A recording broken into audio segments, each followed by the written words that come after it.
Hello vinyl community, this is Randy, back today with another video.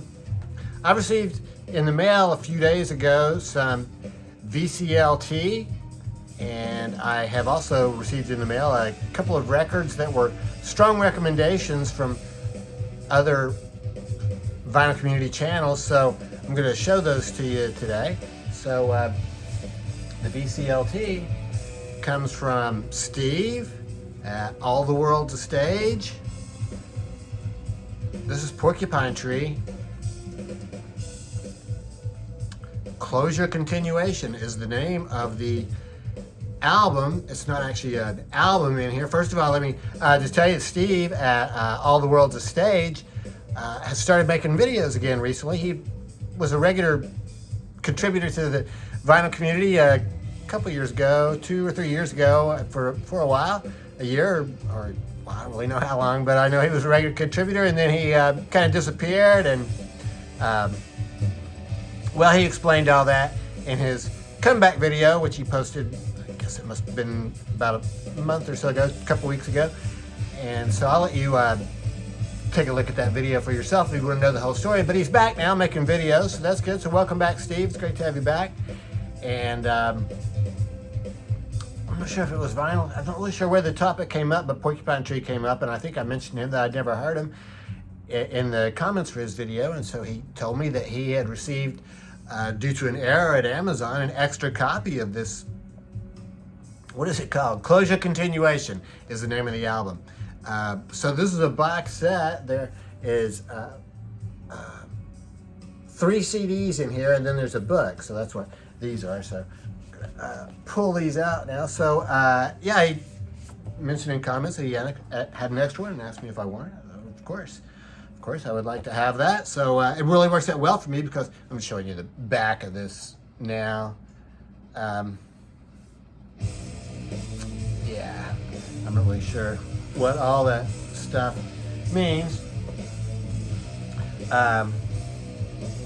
Yeah, so Steve sent this to me, so yeah, thanks a lot for that, Steve. And oh yeah, Porcupine Tree, I've heard of a lot, but I've never really listened to their music. And then Stephen Wilson, of course, I've heard a lot about all of his remixing, remastering work. But yeah, I really hadn't heard the band. I wanted to hear some when I did my first vinyl tag in 2019. One of the questions was, what would you like to start listening to, I guess, in the next year? I said progressive rock. I would like to listen to more progressive rock, which I tried doing a little bit of that. I haven't followed up on that too much, but Porcupine Tree, though, I think falls into that category of progressive rock. So this is what came inside that box. This is like an album cover, but there's, well, 2 CDs and a DVD Blu-ray disc in here. So the 2 CDs, the first CD is the record itself, and then the second CD is what we're hearing now, which is the instrumental version of the record.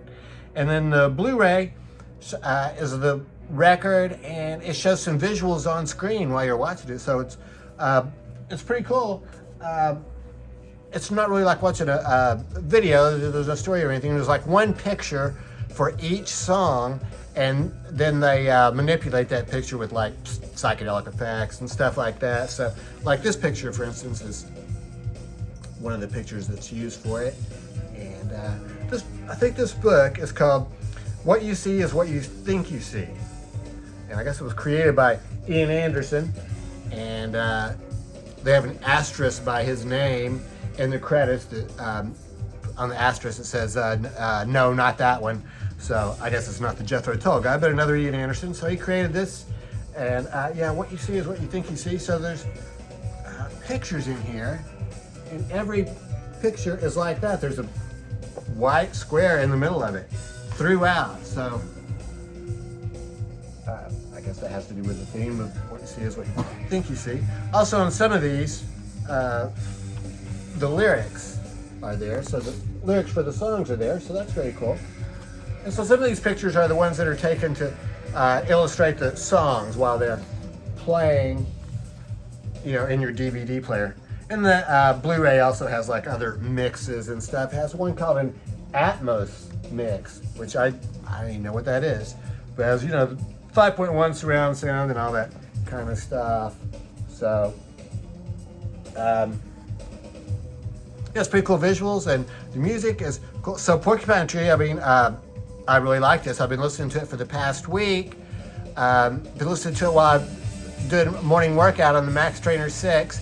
So it's really great music to work out to, and great music. It's a 3-man band, 3 people in this band. Richard Barbieri, Gavin Harrison, and Steven Wilson. And it looks like they recorded it in September of 2021. So, yeah. Well, you can hear what it sounds like. This is it right here. And I think it sounds really good. As the words are excellent too. I mean, I think these are really well thought out songs. So, I mean, yeah, I've really been listening to a lot. I mean, I don't know if I'd say I'm pleasantly surprised, because I didn't really know what to expect. But yeah, really like this one a lot. So Porcupine Tree. So thanks very much for that, Steve. I appreciate it. I think that was all that I meant to show you from that box. So yeah, sounds really good though. Yeah, Porcupine Tree. So yeah, I'm going to continue to listen to that. First record that I have to show you is the Glass Harp. This record was strongly recommended by Psychedelic. I think one of his more recent videos. I think it was just released in 2022. Yeah, 2022 on Peppermint Records. So Glass Harp is a band that was from Ohio in the late 60s, early 70s. I have never listened to their music before at all. I think, you know, maybe I'd heard of them before, but really didn't know their music. So Derek was showing this record. I think he was probably familiar with their other records, and he seemed pretty excited about this one. So this sort of tells the whole story right here. And then there's pictures of the band. So very cool pictures of the band in this club there in is it Youngstown, Ohio. So yeah, good pictures there. And Peppermint Records is based there in Youngstown. I looked at their website. I think they mostly do like polka records, but they released this one, and I got it from the Bandcamp website, Peppermint Records Bandcamp website. And yeah, this is very cool. There's 4 songs on side A, 5 songs on side B. They are all originals, except for 2 Beatles covers. They cover Eleanor Rigby and What You're Doing. So, yeah, this sounds, it's really excellent. It's late 60s psych rock. It's got some very good harmony vocals on it too. And yeah, very enjoyable. It came with this inner sleeve that has like clippings and advertisements for the band and stuff. And it looks like they opened for Traffic at one of these shows. And in somebody's opinion here, they're the best band in Ohio, and including the James Gang. So I guess they liked, you know, a lot of people there liked them. They were a pretty big band, I guess, in Ohio there. So yeah, pretty cool inner sleeve, and came on this clear vinyl, Glass Harp, clear vinyl. I guess that makes sense. So yeah, this is really excellent. I think Derek was right when he was you know, talking it up, I guess, during his video. So yeah, thanks a lot for that suggestion, Derek. I'm going to continue listening to that.